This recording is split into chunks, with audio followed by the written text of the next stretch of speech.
searching for a friend. Then you stumble on somebody's namely Matt, namely Ann, who are equally obsessed with why they make a thing again. Come on! Rick, Rudy, and the Beast.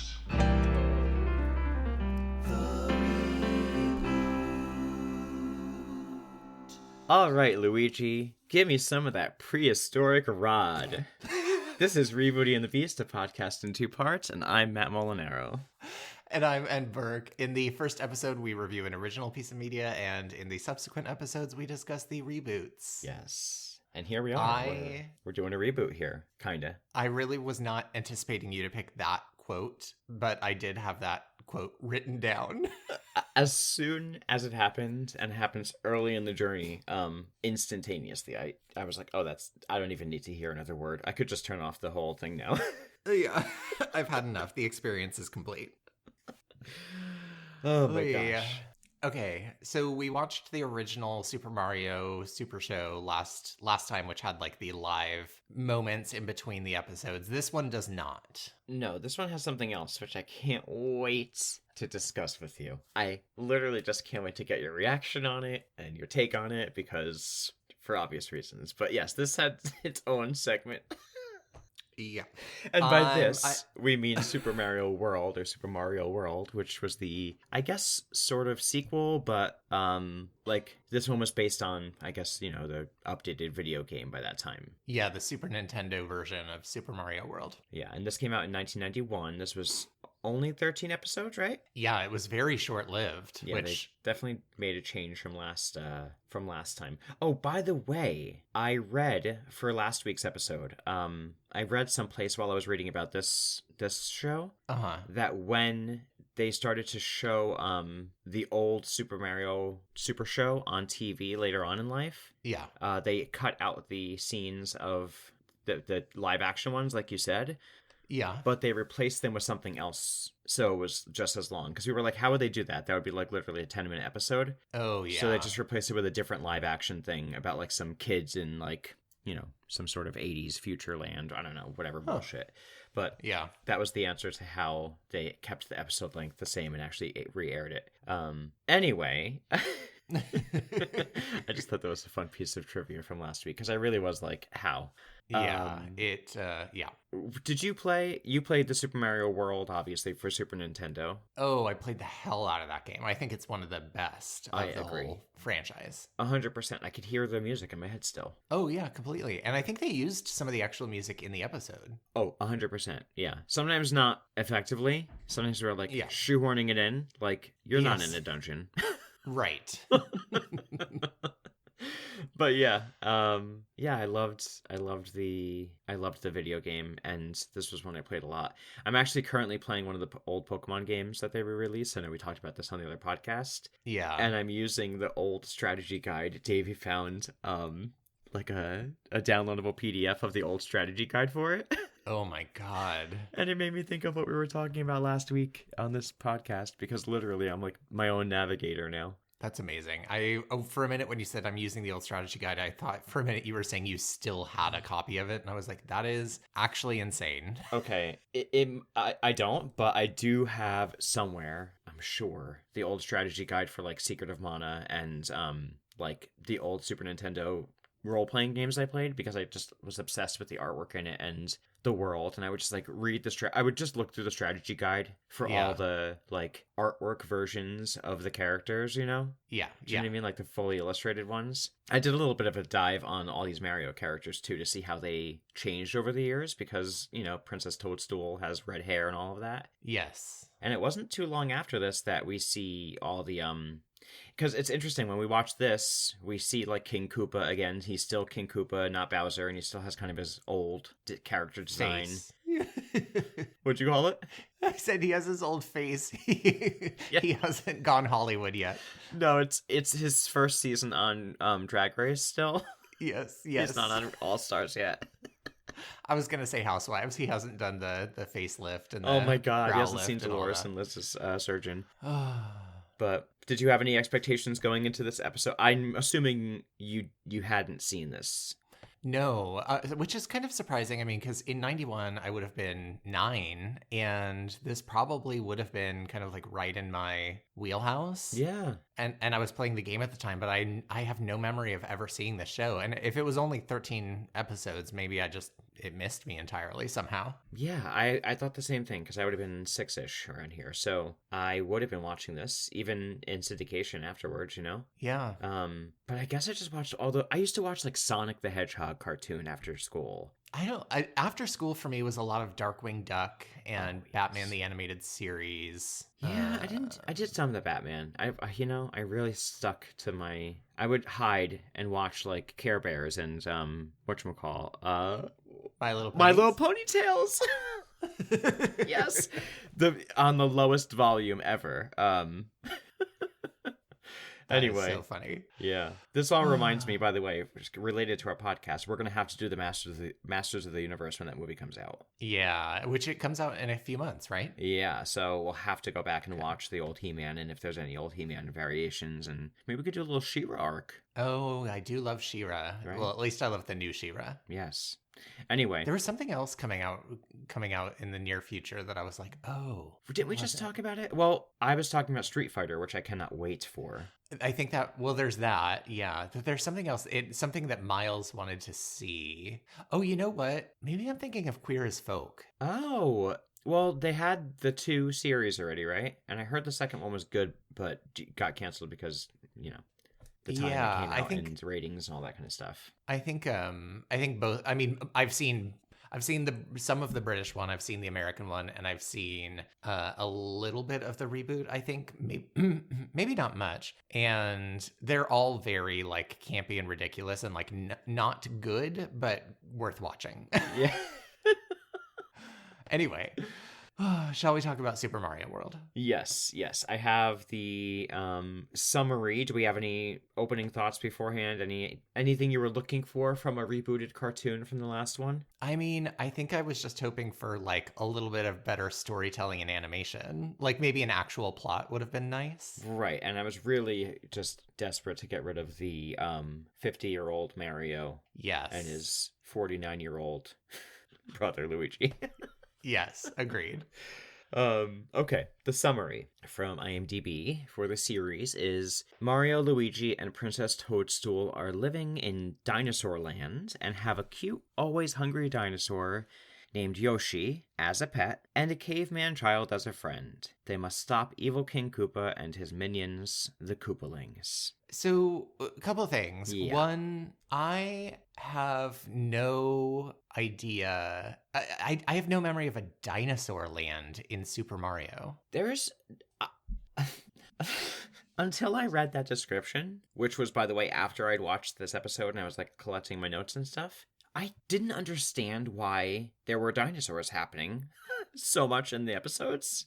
Yes. And I think I presumed that they just had they were doing some sort of land to land thing, and that later episodes would be in Big Land or Underwater Land or something. But no, I guess they just chose to do dinosaurs. I don't think there were dinosaurs besides Yoshi until much later in Yoshi's Island. I remember dinosaurs in. Well, now that I'm thinking about it, I do kind of remember some Stegosaurus or Triceratops type things in some of the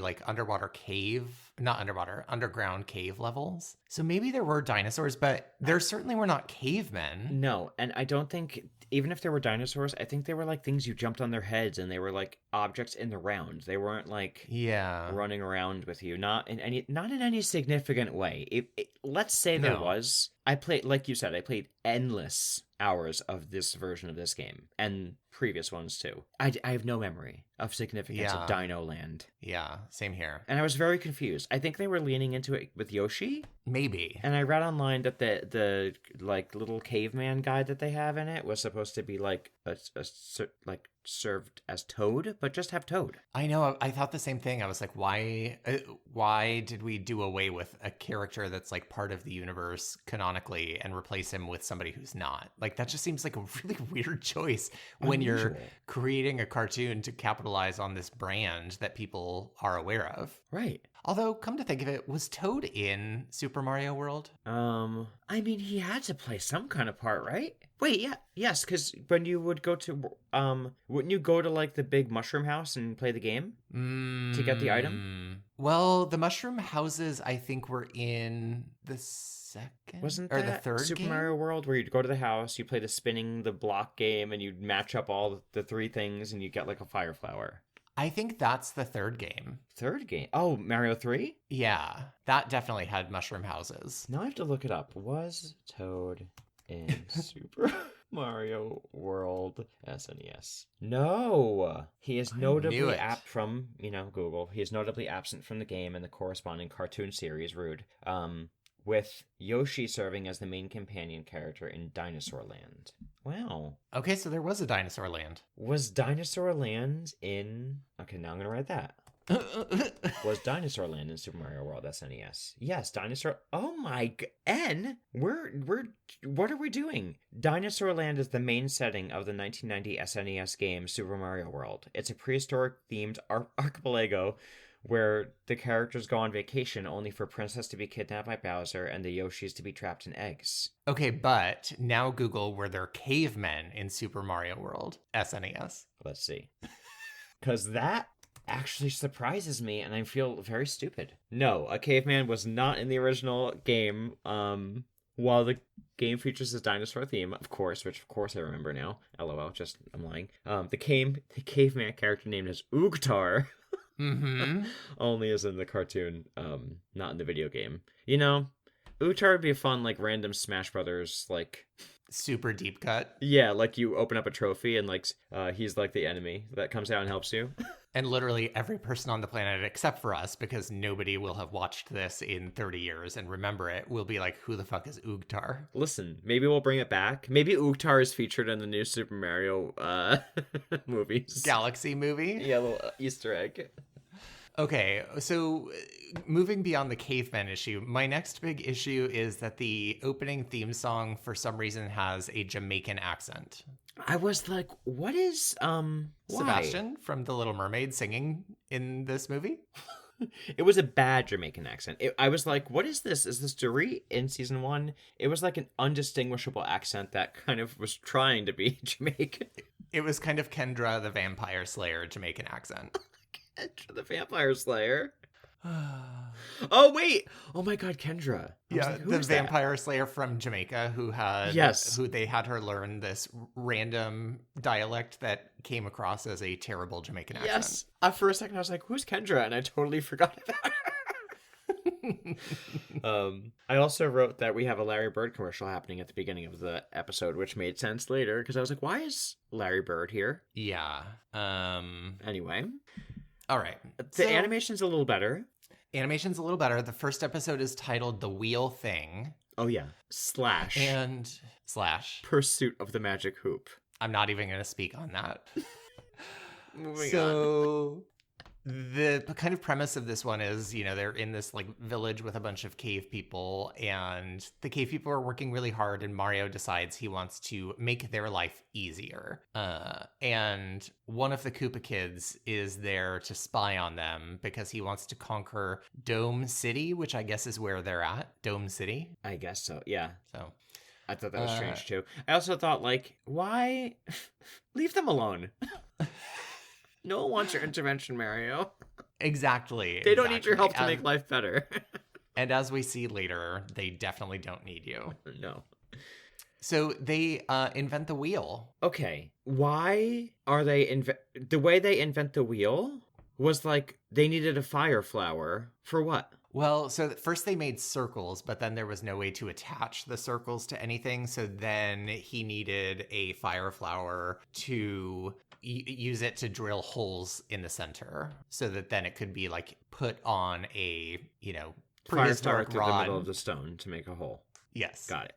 Moving along. I did think it was funny that like Mario is the one who's literally doing all the work and Luigi is like complaining about being tired. Mm-hmm. Typical. I thought that was fun. And then we get some interaction with some of the cavemen, which I thought this was going to be your quote for the episode, where they say things like, whoa, chuck 'em, trash 'em, and whoa, ooga boofa. Yes. Yes. Hooga Booga, Ogonchunka, Munko Tuka. A lot of that. Yes. Lots. A lot of that. And terrible voice. Don't even get me started on the voice acting. Terrible voice choices. And the voice actress for Princess Toadstool later, by the way, might be the worst. I don't remember finding her awful. We'll see if I made any notes about it. It just is standing out to me. I felt like it was like a Valley Girl at the mall. Okay. Oh, that's true. That it's very that. Meanwhile, Yoshi is there, and he is very uncomfortable to listen to, I would say. The worst. That's why I paused myself on the voice acting. Yoshi's voice. Oh my god.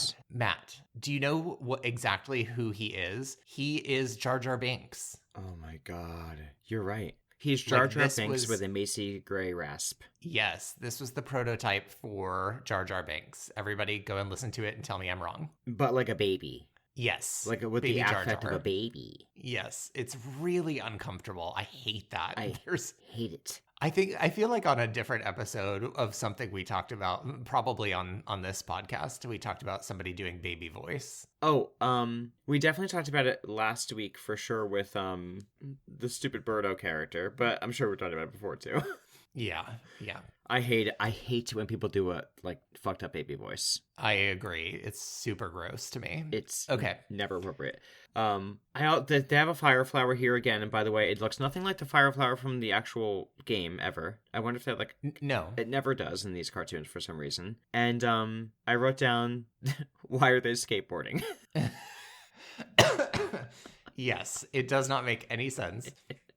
It's like things kids like. It's 1991. Skateboarding. I'm surprised they didn't eat like a Totino's pizza roll.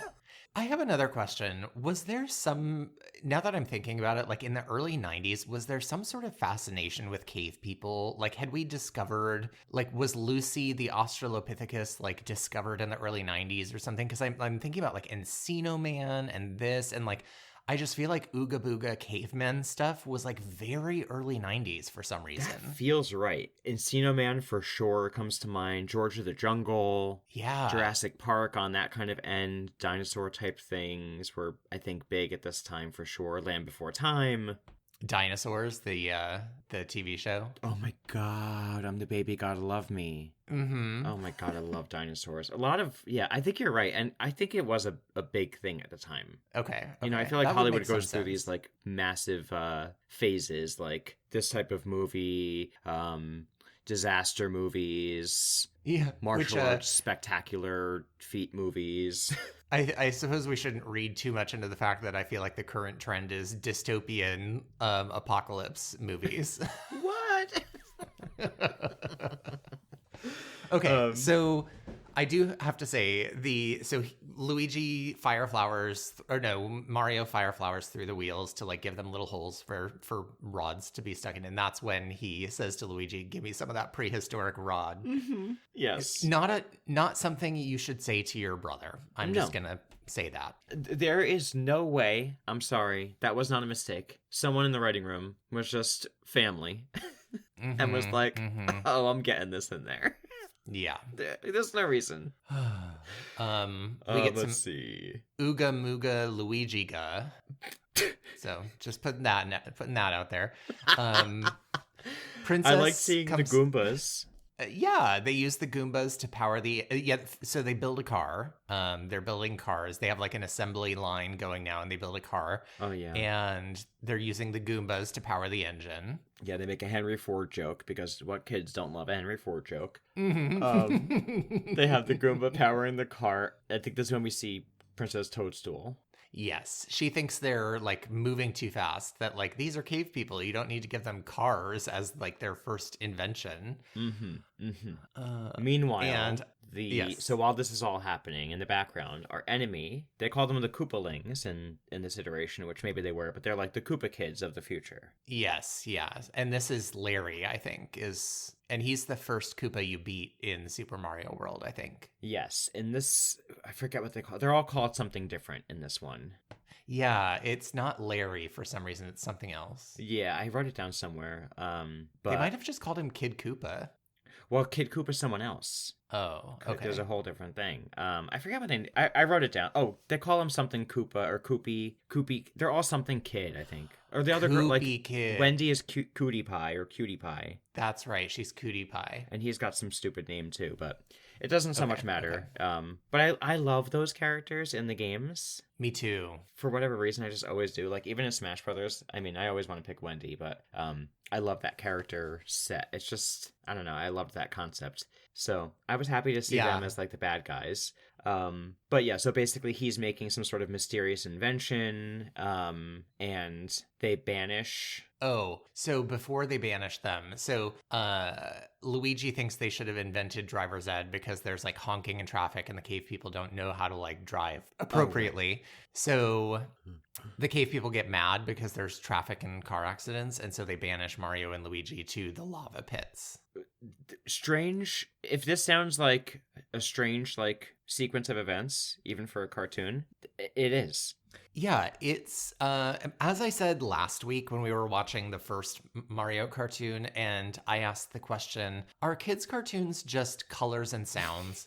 I maintain that question has some validity in this episode or this show as well, where I'm like, so we didn't really worry about any sort of coherent plot for kids. We just made things happen, and we're like, well, there's 12 minutes. That's episode 1 down. It's strange. Like, they were like, okay, it's there in the past. So invention of wheel, we could do that. That's fun. There's a lava land. We're gonna have to get them to lava land. Who knows? We'll figure it out later. But we're gonna get them to lava land. So they get banished to the lava pits. And we find out that the Koopa Kid guy had a mega mechanosaur.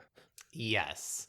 A big mechanical dinosaur thing that he has attached wheels to, and he is using it to invade Dome City, I guess. Mm-hmm. And I think the little dragon guy that's in the Mechanosaur's mouth or whatever, I think that's a character from the original Mario games that kind of disappeared. Maybe. It was one of the original enemies that was like, I think, a bad guy in the game with Daisy. I don't know why they didn't do anything with that character, but we have to have cavemen. What game with Daisy? Oh, because Daisy's in the older Mario games. She's the princess of Sarah. I don't know why I know. Let's see. I mean, of course Daisy's you would know. Game? So, for everyone who doesn't know, Matt loves to play as Princess Peach and Daisy on Super Smash Brothers, and just kick your ass by saying "Acha" all the time. By saying a lot of things all the time, but she rules over Sarah Land. She comes in that's in Super Mario Land. It starts. That's in 1989. I never heard of that game. It's for the Game Boy. Okay, I never had any handheld games. Oh, that was a good one. That was a good one. That was like a good old one. And then her like enemy. What was Daisy's enemy? Villain. How am I doing this right now? But I'm curious now if I could find it really quick. What the hell? Oh, by the way, did you know they were going to do a Waluigi version of Princess Peach? Oh, yeah, I do remember hearing about that. I found the art for it online when I was looking up this. Oh my god, please send that to me. I will. It's not fun. They don't have it like fully rendered, so it's just like a drawing. Please tell me she has a giant mustache. No, it looks more like anime, like cosplay girl. Oh, kind of like punky. Kind of. She has like a black cat ear thing on her head, I think. Okay. The character I'm thinking of is Tatanga. Tatanga, the mysterious spaceman, is the main antagonist of Super Mario Land and the secondary antagonist of the sequel. And he debuted with Princess Daisy. See, I remember it for sure, and I'm pretty sure this is the little character that's in the mouth of that dragon. Interesting. Anyway, okay, well, I love Daisy. Stop. Anyway, moving on. Anyway, so they are invading Dome City. The cave people are saying "Ooga Fluga, Koopa Poopa." Mm-hmm. I have that written down. And then Princess Peach uses Morse code on a pipe to like tell Mario and Luigi, who have been banished to the lava pits, that they need to come up and save the cave people. Yeah, which was strange, but hey. Right. Works for you. Yeah, they use a feather to get the flying cape, which is the new thing from Super Mario World. I loved that. I don't remember what it was, but my next note just says, "Oh my god, a song." Oh, I wrote down Motor City, Here We Come. I think they had a whole song about going to the Motor City while they were traveling. And there's like speed bumps and traffic and potholes and stuff. And I was like, why? Because so they decide to put speed bumps and potholes and traffic lights to mess up because anyway, that's the way they decide to mess up the Koopalings big dino machine. And so that's right. They're trying to put like things in the way. Yes. Right, because this thing just goes in a straight line. Yeah. I guess that's kind of very Mario. Yeah. And it blows the Koopa machine up, and the cave people celebrate by kind of tossing Mario and Luigi in the air. That's it. And then that's thanks. the end of the entire end of the episode. Yeah, I was like, what did I just... That was it? That was the plot? I was very perplexed at what I was watching. It made no sense. And then the episode switches into something bizarre. There's a group of animated teenagers. And they're playing basketball with Larry Bird. Uh-huh. Who comes in saying, hoop-de-doo-da-day. What did you think of this? I was so perplexed by what I was watching. I will say even more so than the Mario cartoon. I was like, what is this story? Because I would describe the entire thing as people playing basketball in space against a killer robot. Yes, you have, it makes, I'll give you the long and short of it. It's an animated teenagers, literally. There's a woman who's a princess. You don't know why. She's in pink. She keeps alluding to some sort of father figure that she has to do things for her father. Her name is Lana. And they're playing basketball using the power of hoops in order to kill this robot that was brought to life by a person, I think, whose name was Hopeless? Maybe. And he created a robot called Hoopla to be cool, because basketball is cool and he's not cool. And then they have to kill the robot. But they don't want to kill the robot because they like the robot. So they have to disable it, blah, blah, blah, blah. Larry Bird comes in, makes a cameo, saves the day. Animated, of course. They go to Hoop Mountain. They play basketball. And all of the things that the main guy, I think his name was Kevin. I wrote it down, Kevin. So the main guy, apparently he is like Captain N for Nintendo. Yeah. Game Master, and all of his powers are a little Nintendo controller, and he'll like move it to the left and then he'll like teleport. Yeah, so apparently there was several episodes of this that just like drew on elements from different Super Nintendo games, apparently, which we see in the one that airs after the second Mario episode. Yes, this one was more I had to look it up because I was like, what is going on? This was based on the video game Jordan vs. Bird 1-on-1, which of course I did not play for Nintendo. No, obviously. So this made no sense to me. But yeah, I had to look it up. I was like, what is this? And basically it's a show called Captain N, which they couldn't use the word Nintendo, even though it's clearly Nintendo. And they bookmarked this on to random cartoons at the time, forcing you to watch it. But it lasted for years. It has a whole arc, and apparently in addition to like the random characters, Kevin, Princess Lana, whatever, a dog named Duke, the other main characters that follow him around through the series, if you actually watch it, are Kid Icarus, who we see, Mega Man, Simon from Castlevania, and a robot called Game Boy. And their enemies are Mother Brain from Metroid, Dr. Wily from Mega Man, King Hippo from Punch-Out!, and the Eggplant Wizard from Kid Icarus, but we don't see any of that in our episodes. No. Okay. So I was like, maybe that would have been cool. However, this is clearly not a show you can watch from the middle and understand what's going on whatsoever. No, there is almost like, there's an element to that where I'm like, it almost evokes like Smash Brothers when you're bringing all of these people together. True. And I think that like that could have been a formula for a fun show, but it was a cartoon from the early 90s aimed at 7-year-olds maybe. Yeah. So it was garbage. Yeah, and they have it after shows where you could watch any of these Mario episodes and not watch any of the other ones, but then they have the show that you have to watch in sequence. Yes, exactly. I couldn't wait to hear what you thought about that whole basketball episode. Well, I think I texted you while I was watching it saying, what the hell is this basketball shit I'm watching? Yes, and I remember I watched it first, and as soon as I saw it, I remember texting you that you are not getting away with not watching. Yes, the you second said, don't half even of each of these think about episodes it. because I know if I didn't say that when we started recording, you were going to be like, I fast forwarded through this entire bullshit. Yeah. Well, Episode 2. Episode 2 is called Fire Sale, and this one opens with I kept calling her Cammy Koopa, but I forgot that that's the old lady.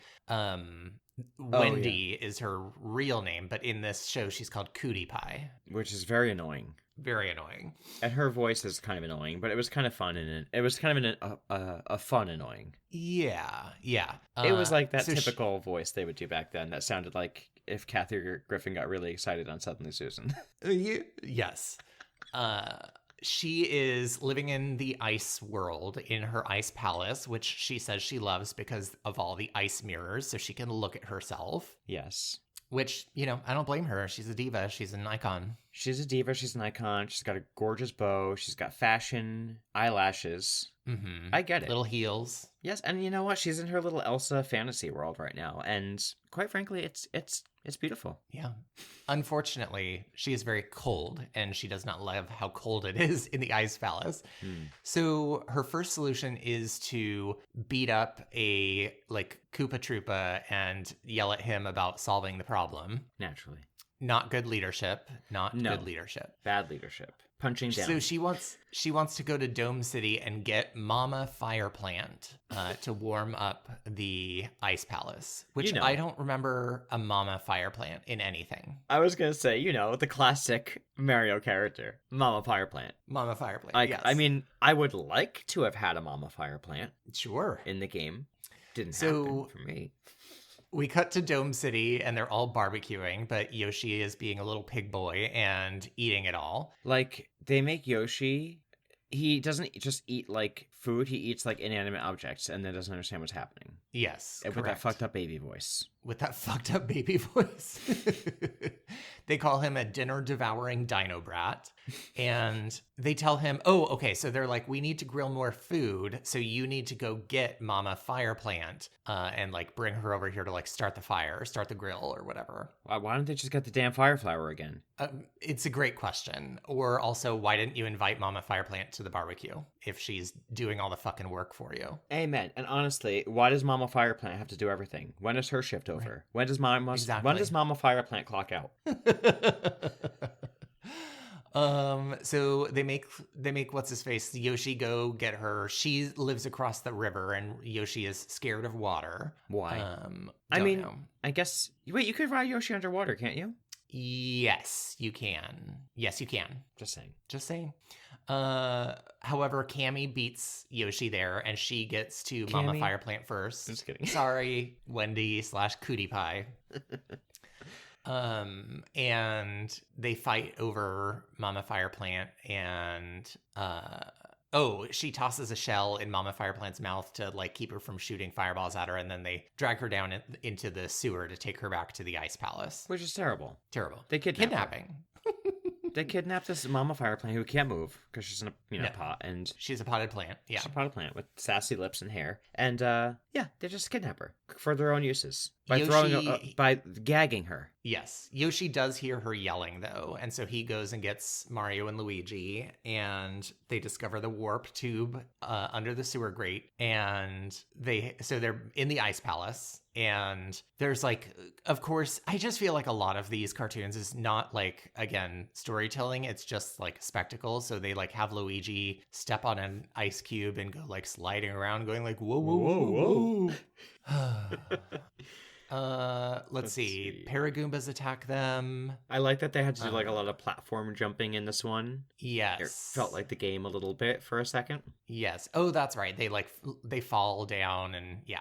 Then we have Paragoombas coming in. Mm-hmm. Luigi falls. They all fall. They go to a pipe. They find a pipe and they take it to a melting Iceland. Yes, so Wendy Koopa's or Cootie Pie's plan of bringing fire into an ice palace, it turns out not a brilliant plan because all the ice is melting. Mm-hmm. Mm-hmm. And what do you know?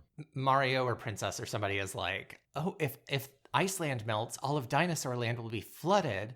And then we get a scene where Cootie Pie is warm, and there's a song for some reason, and it is called the Cootie Pie Rap. Mm-hmm. It might just be the worst thing I've ever heard in my life.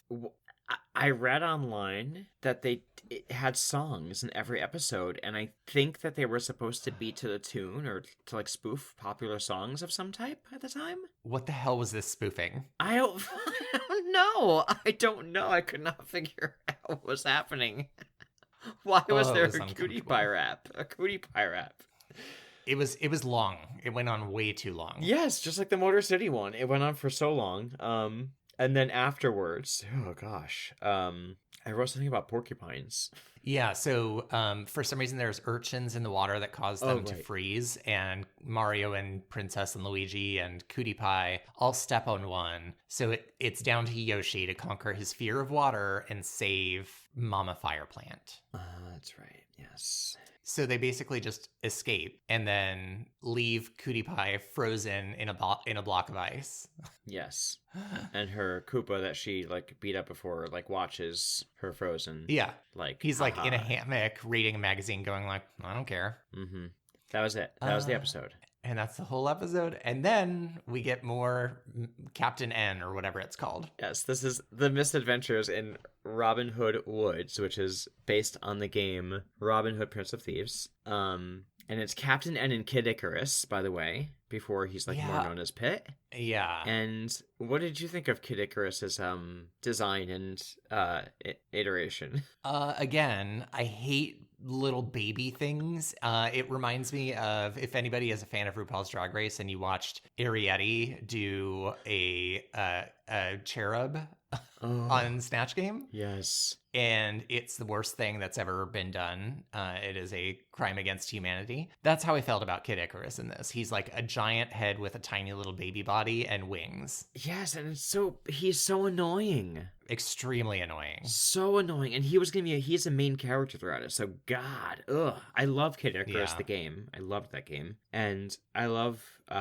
like the later Kid Icarus world things. This is like the worst idea anyone had for creating a Kid Icarus in real life. I never played the original Kid Icarus, but I like the image of, or the vision of his character in like Smash Brothers. Mm-hmm.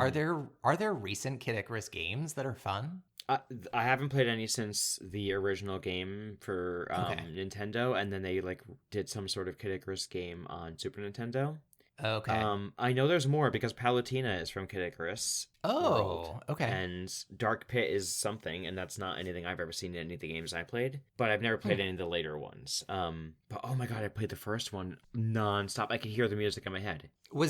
I remember it was kind of like Metroid, right? Like the original Metroid? Not really. The original Kid Icarus game is more like every round is essentially the same except for boss rounds, but you're just you start at the bottom and you have to climb up to get to the top of the round, and it's a lot of like platforms and enemies coming your way along the way, and you're like trying to jump over them or attack them. There's like Medusa heads that would shoot out at you, and you had a little bow and arrow to like protect yourself, and you were collecting harps and hearts along the way and things like that. But it was more platform jumping up rather than side to side, like through a whole level. Interesting. Oh, it was so fun though. It was so hard, so frustrating. They have it on like the Switch.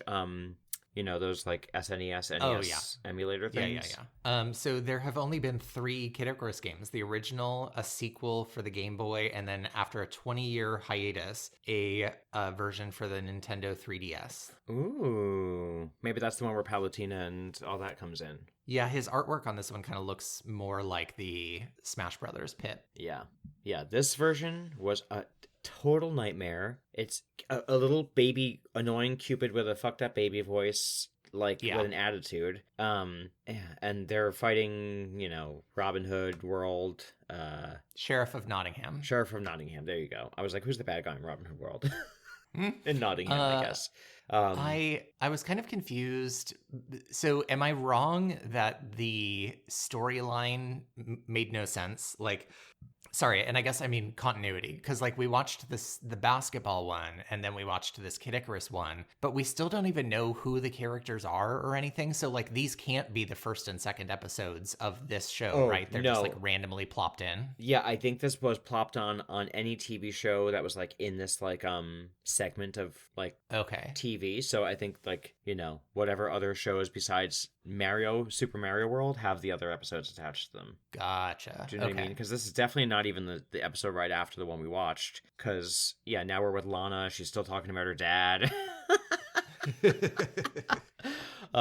This whole thing was weird. Yeah, it's Kid Icarus in this version, he has an arrow that has scissors on it. Mm-hmm. Why? Just an arrow would be better. You know, it's stealing from the rich and giving to the poor. Yeah. In short. And then there's a part where it really doesn't matter. There's not much. There's no plot. They're trying to fight the Sheriff of Nottingham or whoever we just said. They're helping Robin Hood with their arrows and stuff. They go through a bunch of like little entrances and fight 8-bit enemies that you like, you know, the kind of enemies you see in this types of games. They get the money back. Robin Hood in this is a ninja with long hair. By the way. Yep. He does like backflips and stuff, and he's got like a weird attitude in his voice. I was like, I don't know who this Robin Hood is, but hey. He has magical clothes, I wrote. Oh, they shame the wings. The wings on Kid Icarus. How they look like little blobby cartoon wings. So ugly. Yeah. So ugly. Really and then they gross. give him fairy wings. I guess you can just change your wings. And they make fun of him, call him a fairy. Fun. Prince John and Maid Marian come in. She's like a secret spy in this. It was a lot of nonsense. Yeah. I wrote there was a trumpet player. The trumpet. I wrote Would Pinocchio, ? Scarecrow? Would you like to hear trivia about the Super Mario show? Yes, I would love it. I only have 3 pieces of trivia, one of which we've already talked about, which is that this is the only one of the 3 main Mario cartoons in which Toad does not appear.